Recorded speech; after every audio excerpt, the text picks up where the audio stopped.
última comida, los 9.320 pasos que diste hoy, los latidos de tu corazón, esa compra que tanto esperas. Esa es tu vida en datos, o al menos tú crees que es tuya. Porque nada es gratis. De hecho, el Big Data ha sido bautizado por expertos como el petróleo del siglo XXI. De aquí surgen nuevas realidades, autos autónomos, la información de Marte o los números que dan prueba del cambio climático. Todo esto ha dado vida a una nueva etapa de la humanidad entre nuestros avatares en metaversos digitales. Pero la pregunta es, ¿dónde está el límite? ¿Existe la ética en este mundo? Y sobre todo, ¿quién está a cargo? Luz y sombra en el universo de los datos.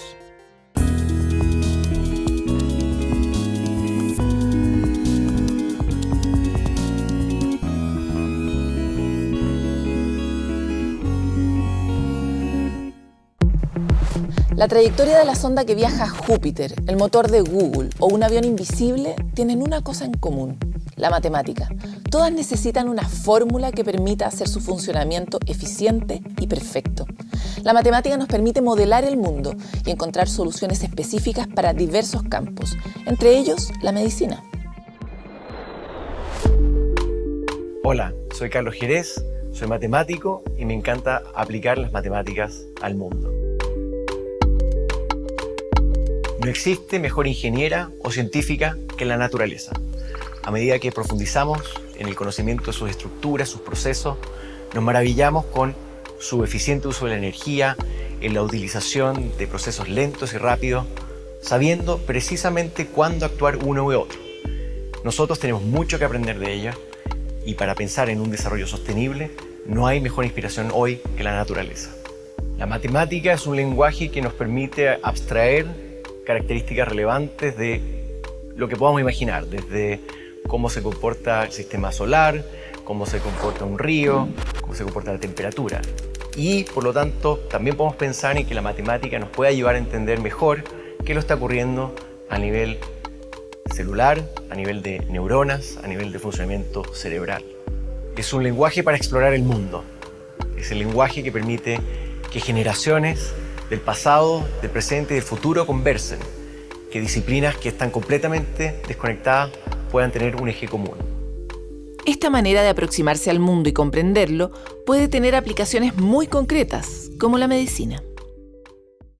Hace algunos años atrás llegó un anestesiólogo muy preocupado de la tasa de falla que tenía un procedimiento que se utiliza para anestesiar nervios periféricos.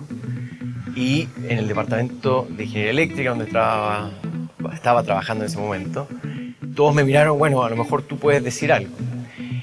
Lo increíble es que yo estudiaba ondas electromagnéticas, campos eléctricos, y a partir de esa necesidad descubrí que al final del día los nervios y las estructuras neurales tienen un comportamiento muy parecido al que uno ve en muchos otros fenómenos electromagnéticos. Dentro de nuestros cuerpos, mucho de la operación de músculos, nervios, la visión, el oído, etc., funciona gracias a la comunicación a través de pulsos eléctricos, a través de ondas electromagnéticas de alguna forma, que se van conectando y que van permitiendo operar nuestro cuerpo y nuestros sentidos y nuestra imaginación también. Son múltiples las redes, los patrones y nodos de energía que cubren nuestro organismo y que los especialistas todavía intentan descifrar cómo funcionan. Bueno, este anestesiólogo tenía el interés por comprender por qué cuando usábamos un electrodo dentro de una estructura neural, a pesar de estar muy cerca de ese axón o de ese nervio, el nervio se activaba o no se activaba. Hay entre un 10 y 20% de falla en encontrar este nervio. Significa que pasan dos cosas. Los anestesiólogos tienen que pasar mucho más tiempo del estimado en poder identificar el nervio. Por otro lado, tienen que inyectar anestesia mayor cantidad de la que necesitaría.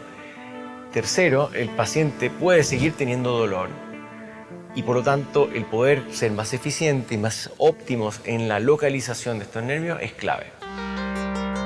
¿Para qué la matemática entonces en este problema?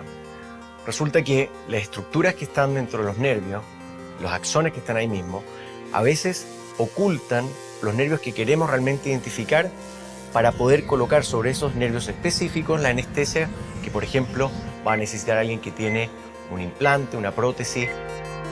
El modelo matemático lo que busca es mostrar dónde hay zonas donde se escudan los nervios unos con otros y poder intervenir mucho mejor, de manera más precisa, el procedimiento médico que después, hará que el paciente no tenga ese dolor. Detectar de manera precisa los nervios para poder anestesiarlos y de esa forma realizar cirugías exitosas, un descubrimiento que se basó en la disciplina de la ingeniería. La inspiración fueron los aviones invisibles, que agarran la onda electromagnética que envía un radar y a través de puntas y bordes bastante fuertes hacen que la energía se disipe de cualquier manera. Nosotros pensamos que desde ese principio, al hacerlo al revés, yo puedo dirigir la corriente de manera mucho más precisa y mejorar la puntería con la cual los anestesiólogos están tratando de encontrar el nervio a anestesiar. Entonces dijimos, ¿cuáles son las ecuaciones que están detrás de esto? Y por supuesto que para alguien que no es médico, el esfuerzo de entender ese lenguaje y abstraerlo y generar un modelo fue tremendamente desafiante, pero al mismo tiempo un placer de descubrir que cosas que uno había estudiado en un contexto completamente distinto permitían encontrar una mejor respuesta a esto a través de simulación, que es la otra parte que es relevante en este problema. Porque las ecuaciones son algo, pero otra cosa es agarrar esas ecuaciones y poder colocarlas en un modelo computacional que permita simular y después hacer una discusión con el médico que te dice, en realidad tu modelo está súper malo o en realidad está súper bueno y esto que estás observando, que tú no entiendes porque no necesariamente eres de la disciplina, yo lo entiendo muy bien y me ayuda a explicar mejor el problema que estoy observando. Además de modelar el sistema nervioso y generar una manera de simular computacionalmente el comportamiento de los nervios, ahora venía la pregunta, ¿cómo aplicar esto? El diálogo que se tuvo que crear entre un matemático y un anestesiólogo evidentemente no era fácil. Teníamos que generar un conocimiento común, por lo tanto el esfuerzo de ambas partes de poder tratar de entender el lenguaje era clave. Se hicieron muchos escenarios, se analizaron las corrientes, el impacto en la posibilidad de quemar o no un nervio, en la posibilidad de encontrarlo o creer haberlo encontrado cuando en realidad estando lejos el nervio todavía no estaba excitado. Y de esa manera diseñamos una serie de posibilidades de solución, agujas, en este caso diseños de agujas, que pueden ser más efectivos en la excitación neural. El resultado de este trabajo es un diseño de una aguja que mejora el trabajo para el anestesiólogo y el resultado final para el paciente en un quirófano. Reducir las tasas de falla de un 20 a menos de un 10% de error, reducir los tiempos que se necesitan para poder encontrar e identificar los nervios, reducir la posibilidad de que el paciente sienta más dolor o que tenga que ser intervenido nuevamente, e incluso el reducir también la cantidad de anestesia, que es un químico, dentro del paciente. El costo de esas agujas puede ser suficientemente bajo para que, por ejemplo, no sea necesario utilizar ultrasonido, que las horas dedicadas de un anestesiólogo puedan ser menos a minutos y poder atender así a más personas, reduciendo a su vez los tiempos de espera. Este diseño hoy nos permite pensar en poder generar mejores agujas para condiciones que son, por ejemplo, la obesidad, la hipertensión, morfologías que son más complicadas y que hoy tienen altas tasas. Con esto podemos tratar de reducir el error que podemos tener en estas personas. Matemáticas para solucionar los problemas actuales. ¿Pero qué podríamos esperar de los problemas que vienen en los siguientes años? El futuro sin duda que es más complejo, pero también es alucinante en todas las posibilidades que abre. Los futuros profesionales van a tener que ser capaces de imaginar soluciones que nunca se han concebido, de interactuar con grupos, necesidades que tampoco hemos imaginado, de estar constantemente aprendiendo. Algo que yo he disfrutado fundamentalmente a lo largo de mi vida es estar siempre desafiado a pensar, a repensar y a crear nuevas soluciones para adelante. Ese espíritu de los nuevos y futuros profesionales va a ser clave para realmente encontrar sus pasiones y que les den un propósito como es el de ayudar a la humanidad. Tendrán que ser mucho más colaborativos, creativos, aventureros, emprendedores, imaginativos. No bastará con lo que les enseñemos hoy o lo que puedan aprender para poder resolver lo que viene hacia adelante. Pero tienen que ir a buscarlo y buscar en sí mismos la motivación para enfrentar constantemente lo nuevo, el futuro.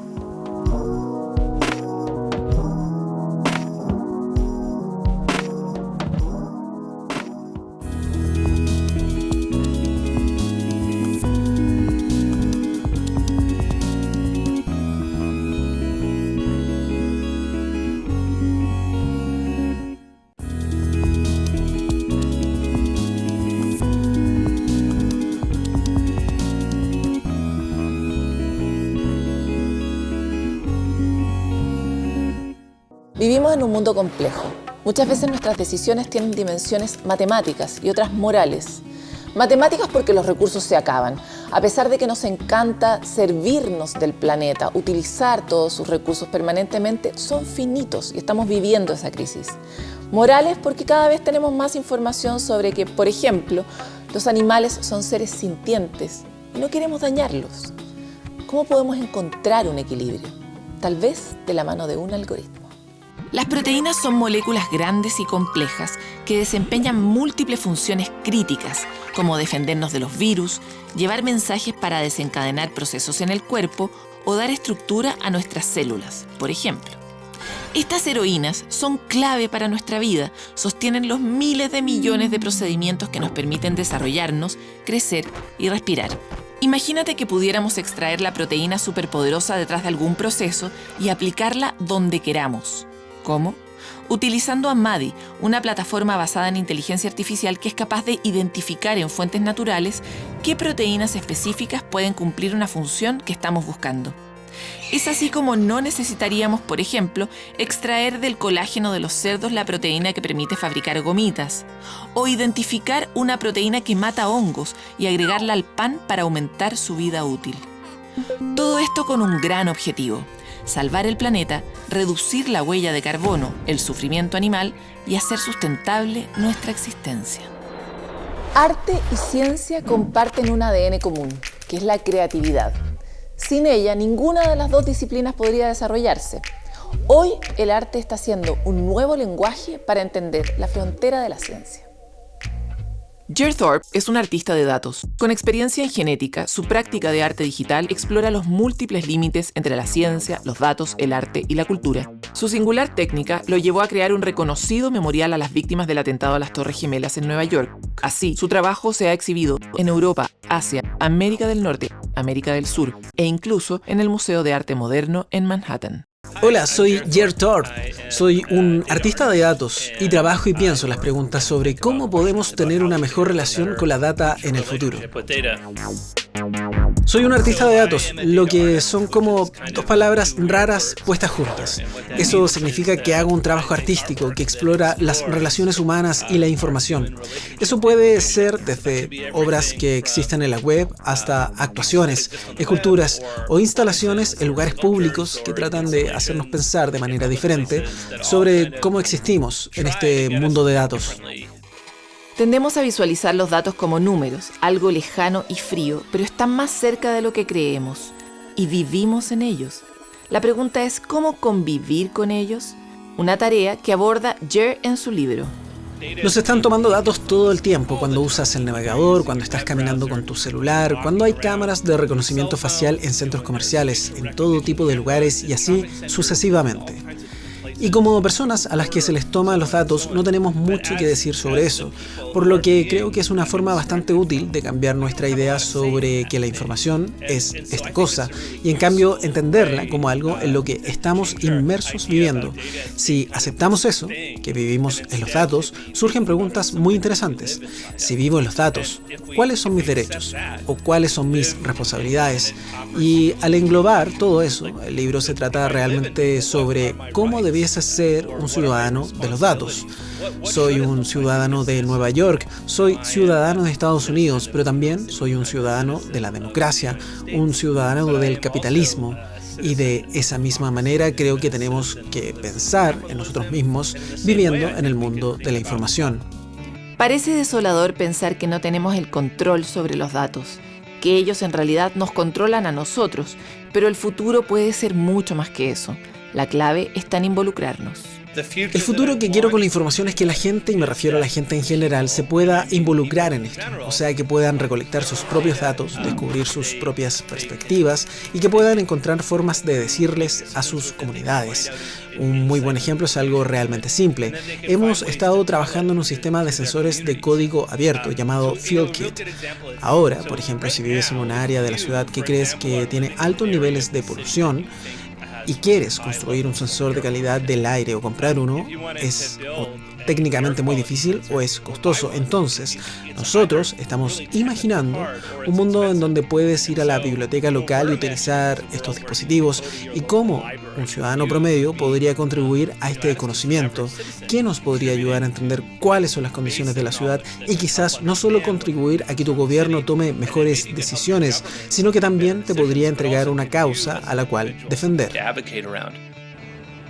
Aprovechar la descentralización de los dispositivos para ser ciudadanos con datos activos y promover a través de ellos causas usando justamente datos. Necesitamos, con los problemas que tendremos que enfrentar, particularmente el cambio climático, la desigualdad salarial, hechos de racismo sistémico. Estos son problemas a los que necesitamos estar más profundamente comprometidos como ciudadanos, y creo que la manera de hacerlo, una de las maneras más grandes, es hacer los datos más participativos. Básicamente desde las cosas, algo que no solo exista en Internet o en alguna pequeña oficina en una municipalidad, sino que también tienen que suceder en las bibliotecas, en las plazas, en el living de tu casa igualmente. Esas son las cosas que imagino. Del mismo modo en que vivimos en un continuo y somos, al mismo tiempo, trabajadores y personas, también como personas tenemos intereses diversos. Pues bien, Jer Thorpe promueve el pensamiento interdisciplinario. Siempre he tenido una carrera muy extraña. Estudié biología y genética y luego abandoné la universidad para tener una banda de rock. Y luego me convertí en diseñador, en artista y ahora en escritor y profesor. No tengo educación formal en ni uno de esos ámbitos, pero esta es la razón por la que he tenido la habilidad de hacer todas estas cosas interesantes. No veo que la manera en que hago mi trabajo determine aquella situación. Pienso acerca de las preguntas que guían este trabajo, como peldaños que vienen uno después de otro. No necesito contestar las preguntas solo haciendo una cosa en específico. No tienes que solo construir sitios web, incluso escribir libros o hacer clases. Puedo hacer todo eso a la vez y más. Cuando era un niño tuve profesores que me dijeron que tenía que elegir entre la ciencia y el arte. A menudo pienso en eso. En mi carrera de 25 años, como una manera de probarles que estaban equivocados, se puede decir que hago todo tipo de cosas al mismo tiempo. Bueno, este es el punto. El punto que todos deberíamos saber es que los datos son algo humano. Lo pensamos como algo relacionado con los computadores, pero usamos los computadores con esa información porque son buenos procesando esa información. Pero los datos no existirían sin los humanos. Es un artefacto humano. Nosotros somos quienes lo crearon. Y cuando hablo sobre hacer los datos más humanos, no estoy realmente pensando en cambiar lo que se conoce como data y hacerla calzar en nuestras vidas, pero sí encontrar una forma más humana de trabajarla. Sé que ya he mencionado esto una y otra vez, pero no creo que haya algo que esté cambiando más nuestras vidas que los datos y los sistemas que hemos construido en torno a eso. Y si vamos a ser exitosos como humanidad, si vamos a continuar triunfando y teniendo un futuro, que es donde queremos vivir, creo que necesariamente debemos entender cómo podemos ser más humanos en la forma en que utilizamos los datos y como ciudadanos, como parte de una nación o residentes, como quieras llamarlo, pueden pensar en nuestro propio bienestar, al igual que en las ganancias en los avances tecnológicos. No creo que si le preguntara a todas las personas que están viendo esto si piensan que la data es algo que hace sus vidas más fácil, más humana y fomentar su bienestar, no estoy seguro de que mucha gente esté de acuerdo con eso, pero sí quiero que el mundo esté de acuerdo, donde sintamos que la data está trabajando para nosotros. El ritmo al que late el corazón. la mecánica detrás de cómo corre una chita o la hora exacta a la que va a ocurrir un eclipse total de sol. Todos esos eventos tienen detrás infinitos datos, como estas bibliotecas, imposibles de gestionar. Gracias a los algoritmos podemos entender que es esta página lo relevante y no todo el libro. Más eficiencia, mayor claridad. Eso es lo que promete la gestión con algoritmos matemáticos de la realidad. Y tal vez a través de estas herramientas encontrar ese sueño que todos tenemos, llegar a un equilibrio perfecto en un mundo sostenible.